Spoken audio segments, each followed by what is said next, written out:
ada isu yang berkembang di media sosial belakangan ini, jihad akbar melawan Densus 88 dan suran membakar Polres-Polres se-Indonesia. Itu bahaya itu.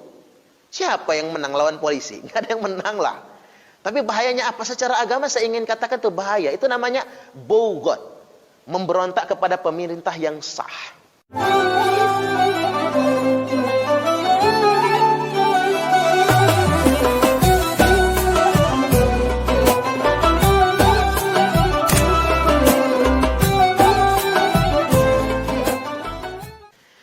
Densus 88 itu nggak sembarang menangkap orang. Detasemen khusus anti teror itu menangkap orang itu pakai prosedur yang sangat cermat.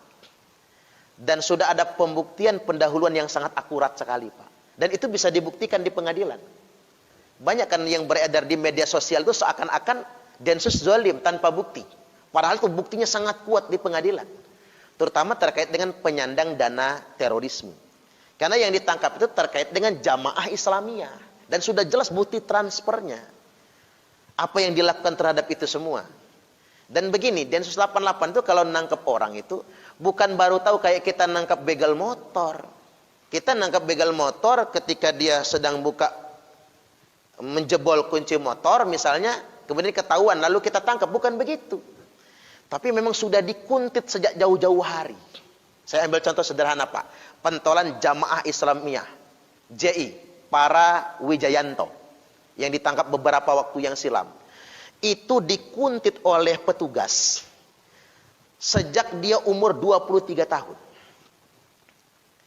Sejak umur 23 tahun diintai, diikuti, diawasi tanpa sepengetahuan dia, tapi baru ditangkap di umur 47 tahun. Jadi butuh waktu berapa itu? 24 tahun, Pak, nguntitnya itu. Bukan nggak bisa ditangkap sejak awal. Karena kami butuh bukti yang sangat kuat dan akurat. Kata Densus 88.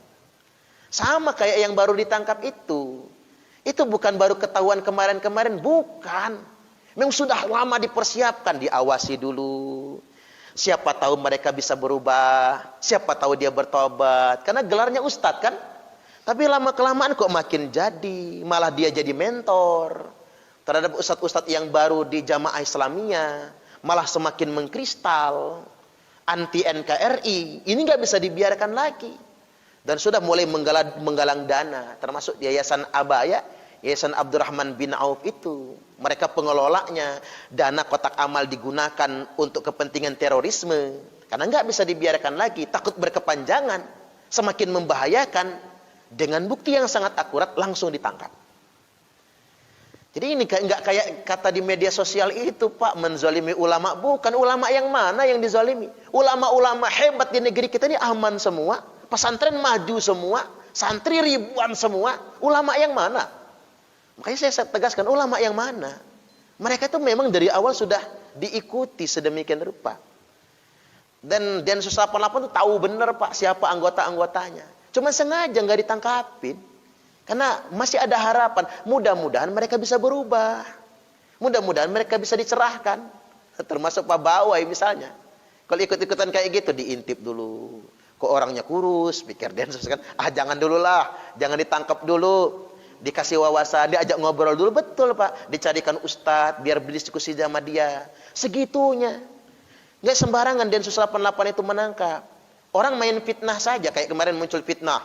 Densus 88 mencederai kehormatan muslimah. Masuk ke kamar santri, santrinya belum pakai baju katanya, Pak. Itu kan narasi. Dan bahkan ngomong di televisi kan, diwawancara. Santri-santri masuk kamar-kamar santri. Syukurnya, Pak, Densus 88 punya videonya waktu penggeledahan. Sopan banget, mohon izin ya, Bu. Kami melaksanakan perintah undang-undang. Ini surat perintahnya. Kami akan menggeledah. Dan sama sekali tidak masuk kamar santri.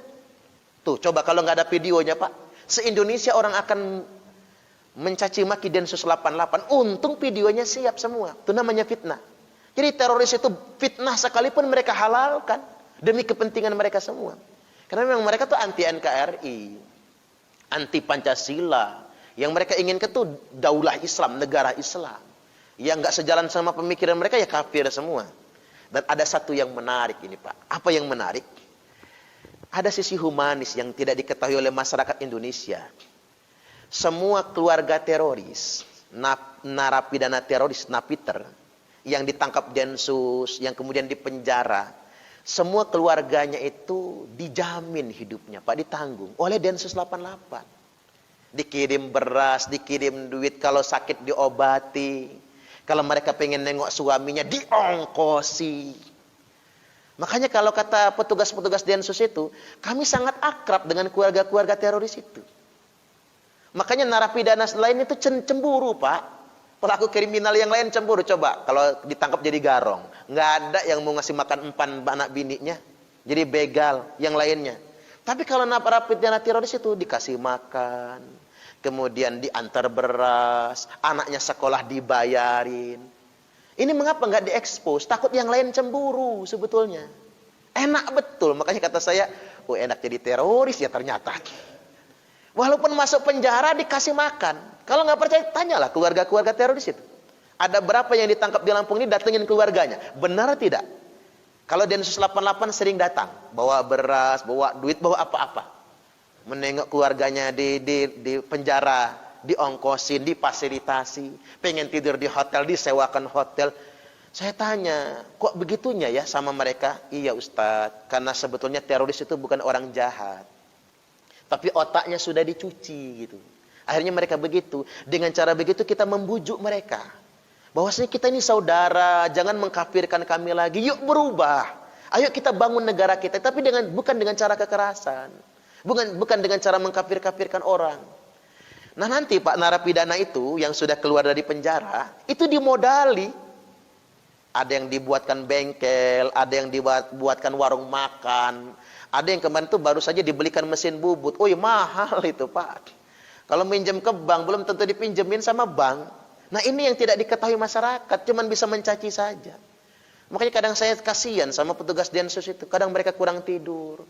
Ada yang besok ini mau akad Pak, malam ini diperintahkan komandannya untuk melakukan penangkapan. Hampir gagal akad nikah gara-gara perintah pimpinan.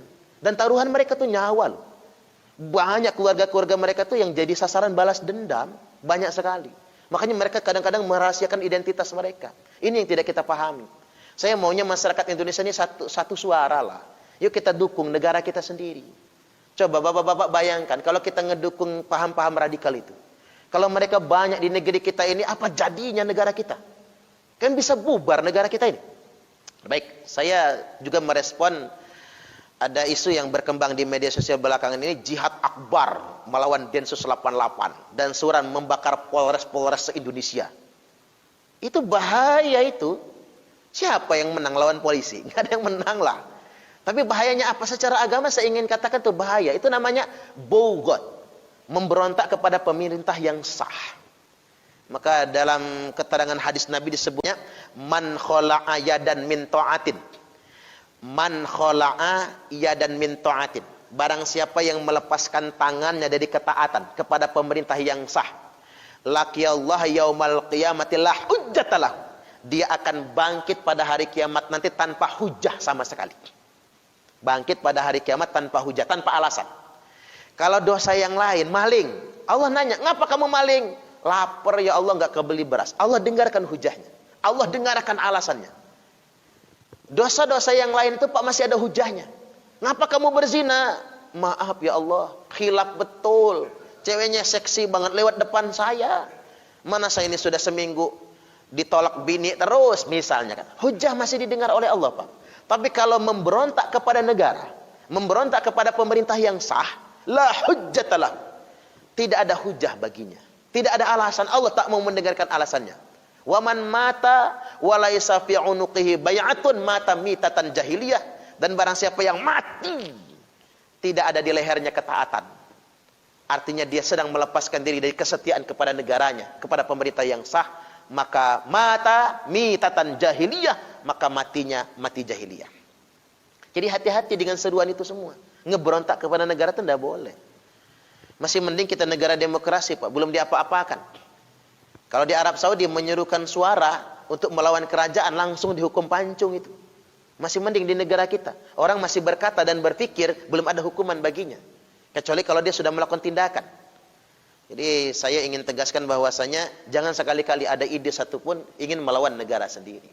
Saling menasihati itu penting, mengkritik itu penting, tapi jangan sampai sedemikian rupa. Tanggung jawab kita umat Islam untuk memerangi terorisme.